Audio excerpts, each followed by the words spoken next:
our next session is really about information security, and we want to welcome Shelly Epps and Marissa Stroo. Shelly is an Information Security Analyst at Duke Medicine Information Security Office and providing evaluation, guidance, and education for the Duke Health System. She coordinates enterprise-level security awareness and training, teaches research, data integrity and security, consults with the Duke IRB and compliance offices, and conducts vendor reviews, and has particular interest in mobile health and academic medical settings. Marissa Stroo is Clinical Research Coordinator at Duke Office of Clinical Research. She has a background in biostatistics and specializes in managing mHealth studies at Duke. She helped me with one of mine years ago. She is a member of the research team that created Autism and Beyond, Duke's first study utilizing Apple's ResearchKit. She serves on the outreach team at DOCR and provides guidance and support to researchers at Duke who are pursuing technology-based research. She has worked at Duke since 2010 and has been involved in all phases of human subjects research, from design to reporting. And Marissa has a Bachelor of Science in Psychology from the University of Oregon. So please welcome Shelly and Marissa, who will tell you a little bit about the work that they're doing and how you need to know them if you're doing mHealth work here at Duke.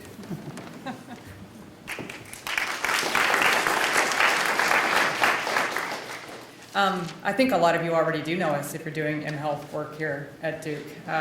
Marissa and I are fairly interchangeable, so it's kind of fun for us to do talk together because we're going to overlap a little bit, and to that end, I didn't do any slides of my own. I let her prepare her slides, and I'm just going to piggyback off of her slides.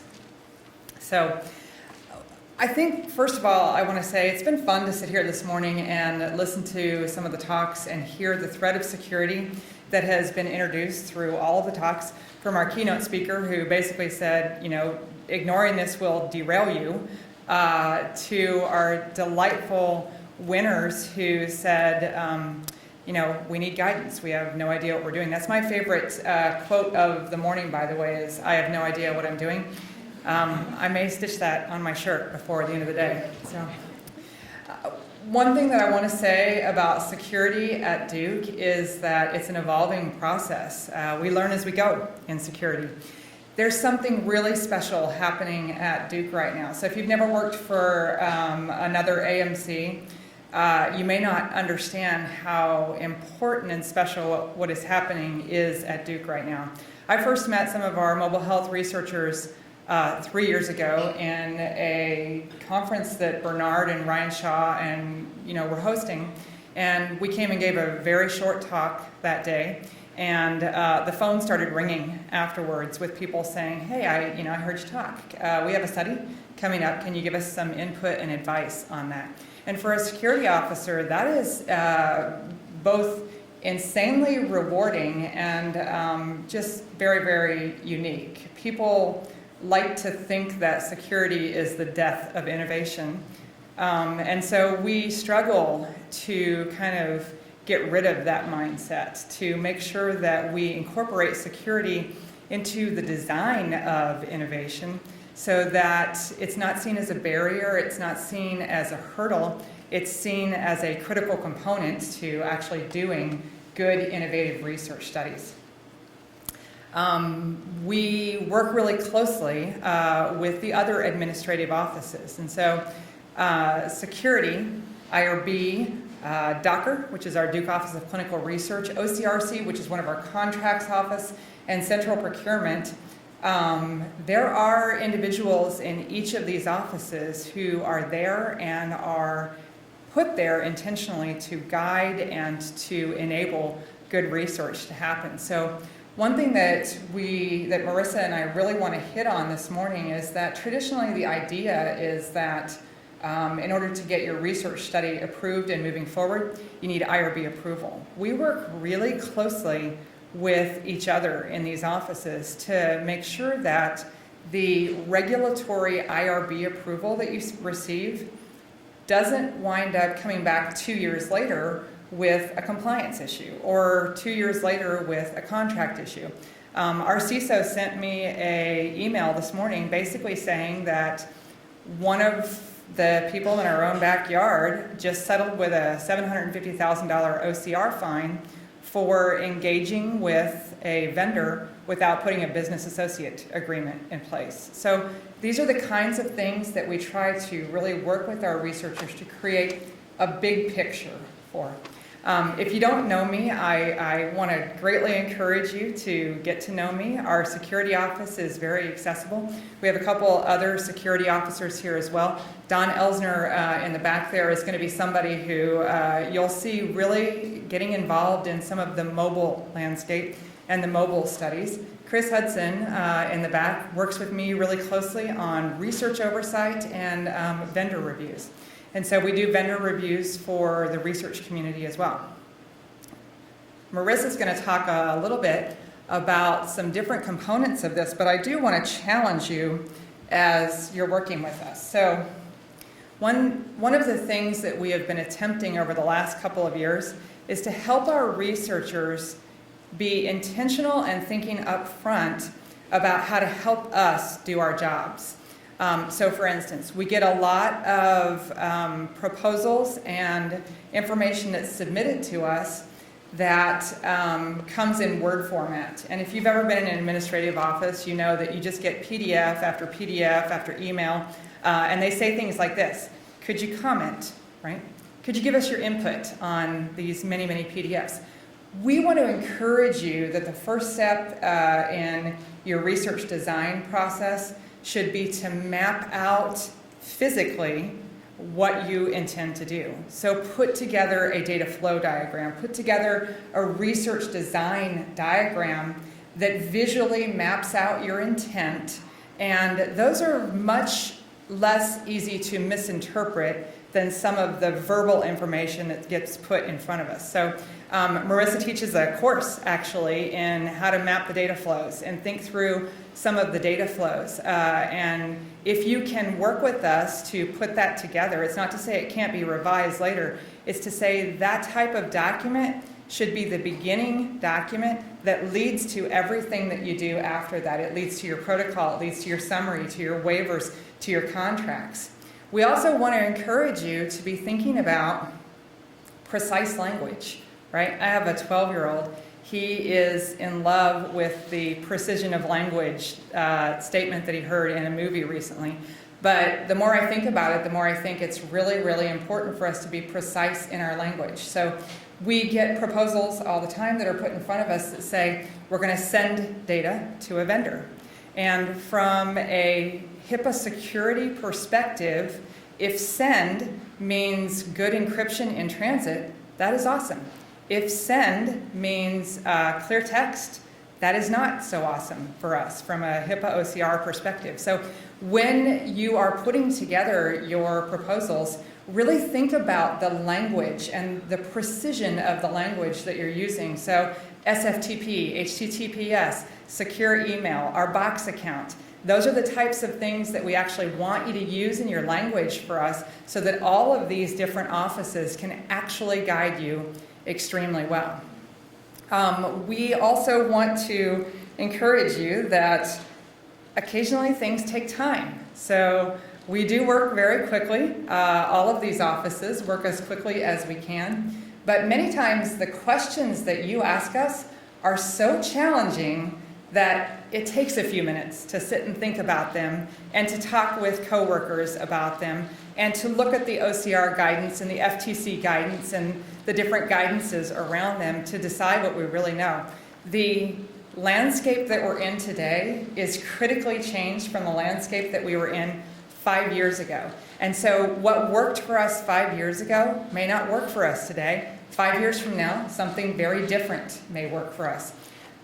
We are working to embed security controls in your contracts to make sure that our vendors and our contractors understand their responsibilities towards securing your data.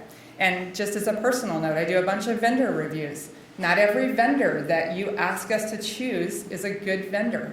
I recently did a vendor review, and I typically start with a very few simple business continuity questions with our vendors. And within a few minutes, it was apparent that the vendor that we were talking about was two guys that had a 3-month-old company that was storing all of the data in a Germany data center. So this may not be the best decision as an enterprise for us to make when we're considering contracting with a vendor. So we'll work with you. There is a timeliness factor, so as much kind of lead time as you can give us is helpful. And we will also try to work with you to educate you. So there is a very recent FTC guidance around FTC workflow around what types of federal regs you may be subject to if you are creating mobile health applications. Those types of things we will do our best to send out to you and to help you to understand. There's recent OCR guidance around when a mobile device manufacturer or a mobile app manufacturer may be a BA or may not be a BA. And so we're going to try to get that information out to you as quickly as possible. So I'll let Marissa take over, but the idea here is we are absolutely here to serve you and to help improve your research and make sure that we're serving both your innovation and the enterprise needs at the same time.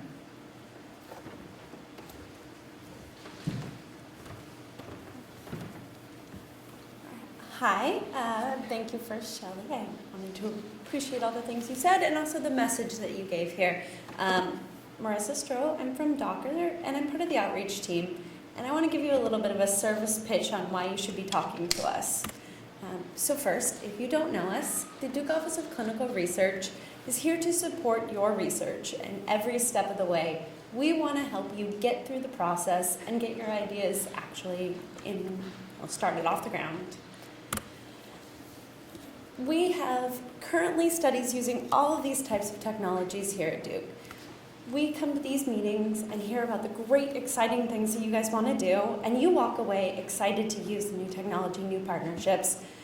We want you to come to us and let us help you get your studies approved, get them through the IRB, make sure contracts, security, that we're talking to all the right people up front quickly so that we can get you approved quickly and get your study started up smoothly.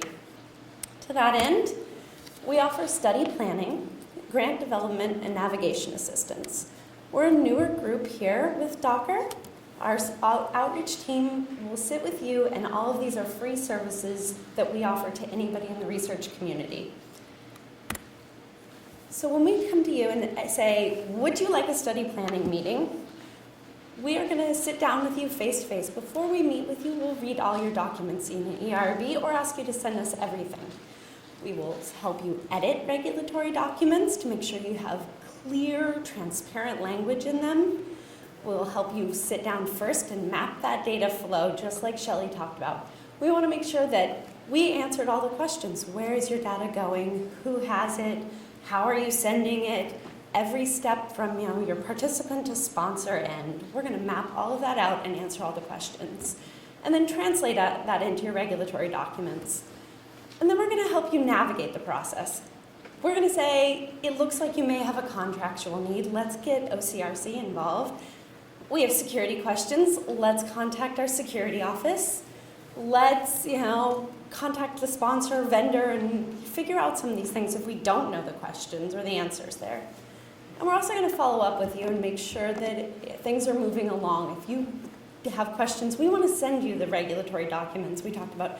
We want to send you links to policies, because the next time you then have the information yourself, we're always going to want to put information in your hands. So going forward, you can do this yourself.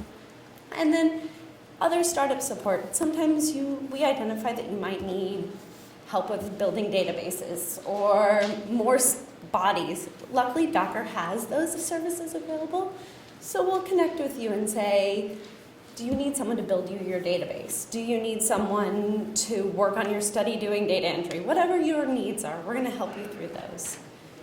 And if you're interested, or you get an email from me to offer, I want to really encourage you to take us up on it. It's free, and we'd love to help you.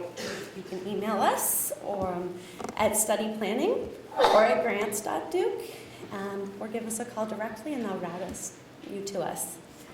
Any questions? Quick.